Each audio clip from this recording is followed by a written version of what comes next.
reer inuu iskhilaafo maxaa sababa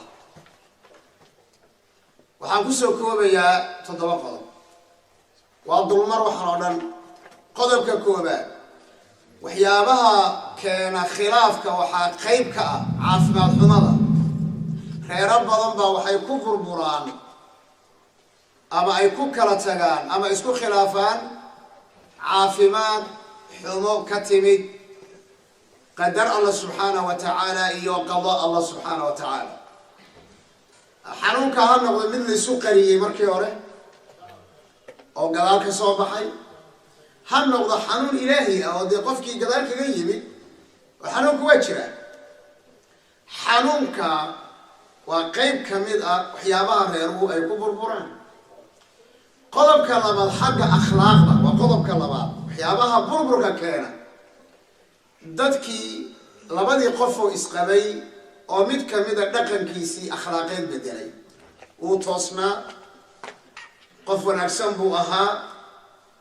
qofkii baa wuxuu bilaabay inuu akhlaaqdiisa wax ka bedelo tusaale wuxuu bilaabay inuu qaad cuno wuxuu bilaabay inuu ciyaaro maxaa la yiraahdaa iikeen khamar inuu ciyaaro wuxuu keenay shiisho in la cabo waxaa timi qofkii inuu akhlaaqdiisa shakhsiyad isbedelo dabeecadiisa isbedesho qofka hadday dabeecadiisa isbedesho waa qayb kamida waxyaabaha ama asbaabaha keena khilaafka qodobka saddexaad oo waa qodob ilaahay naga najeeyay asagu diinta ku saabsan oo qofkii inuu diintaba ka baxo noqdo qof diinta islaamkaba ka baxaa taasna khatarteeda ayay leedahay qodobka afraadna waa xagga bulshada waxaan oga dan leeyahay laba qaybood baan oga dan leeyahay xagga bulshada midda koowaad xagga bulshada qofkii intiwaa'i buu noqday intiwaa'i waxaa la yidhahdaa qofkii oo bulshada ka go'ay qofkii siduu u fiicnaa unbuu isduuduubaya soomayda arkay waayahan dad fara badan leeyahay nin hebel buufis baa ku dhacay hebel wuu isla hadlaa hebel gooni socod buu noqday hebel dadkii ma dhex galo waa qayb cudurrada jira kamida qaybta labaad oo xagga bulshada ku saabsanna cagsigeeda weey qofkii fiicnaa oo baa wuxuu maalmar dhex galayaa bulshadii gabadhii tusaale ahaan aroos walba oo ka dhacaya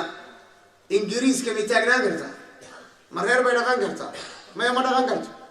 hadday dhahdo aroos walbaa taagnaanaya waa qayb kamida ninkii baa wuxuu noqday nin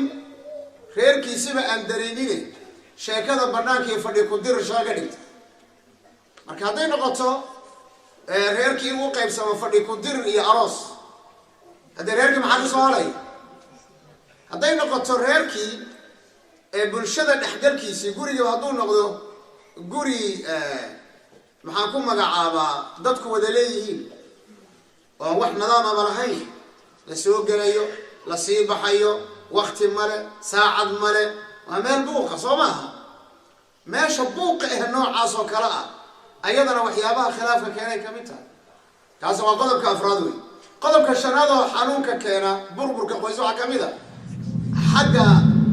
maslaxadda guurka inta badan lagu saleeyo maslaxadda wuu burburaa guurka noocaas oo kale inta badan maslaxadda waxaan oga jeedaa guurkii haddii la siyaasadeeyo mas-uuliyaddii iyo xaqu lahaana laga qaado qofkana uu damco inuu qofka ku meel gaadho qodob dambe oon kaga hadli doonaa jira guurka noocyadiisa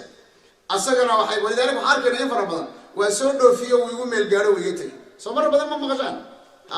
waan soo dhoofiyey waan soo dhoofiyey ama xagga ka dhig ama xagga ka dhig ama gabadhi ka dhig ama ninkii ka dhig markuu gaadhay weliba cudurrada waxay kamid tahay inta badan cudurrada soo degdega markaaba oo dadku haddii caadi isu qabeen oo khilaafku ku yimaado waa la gartaa laakiin qofbaa qof keenay hadduu muddo yar si noqdo tafsiirka ugu horreeya waa maxay wuu igu meel gaadhay xanuun kaasaa lagu dhajinaya markiiba qodobkaana waa qodobka shanaad qodobka lixaad xagga dhaqaalaha ku dheeraan maya sida qodob baan kaga hadli doonaa waxyaabaha khilaafka keena dhaqaalaha kamid a qodobka toddobaad oo ugu dambeeya waa qodob asagana muhiima waa qodobka sariirta iyo shahwada iyo wehelka labada qof ilaahay iskugu talagalay oo la gudan waayo ama la wada gudan waayo ama mid kamid gudan waayo toddobada qof ama toddobada qodob baan u jeedaa horta waa toddobada qodob ee keena reer inuu iskhilaaf way ka badnaan karaan way ka yaraan karaan 10 baad gaarsiin kartaa 20 baad gaarsiin kartaa laakiin waa inta ugu muhiimsan intana hadda meesha fadhida odayaasha akhyaarta ee gabdhaha sharafta badan ee dhageysanaya waxa laga yaabaa qof walba inuu dhaho ani kaasa ku jira ani xagga caafimaadku waa khilaafiga yimid qof inuu yiraahdo ani xagga akhlaaqda khilaafiga yimid qof inuu yiraahdo anu xagga diinta way yartahay taa inta badan طيب واخلاقي سoo gelaysa wixii kala dhaqan xuma qof laga yaabo inuu dhaani bulshada waa qodobkaas waa qodob muuqda weey xagga bulshada oo laba qaybood baan u bixinay ya ima inuu qofka noqdo qof dadkii u dhaxgalay ziyaada ah oo reerkii caruurtiisa dayaca ima inuu noqdo qof intiwaa'i ah oo duuduuban oo goori u baxo shibdhaho guriga soo gala aamusan baxa oo aamusan waa cid u lahday jir waxa laga yaabaa qof inuu yiraahdo aniga waxa weeyaan arintaas ay ugu dhacday kumeel gaarka wax loo yaqaan aniga waxa igu dhacday xagga dhaqaalaha aniga waxa dib iga haysta xagga sariirta waxa laga yaabaa toddobada qodob ee sheegnay in ay ku noqnoqdo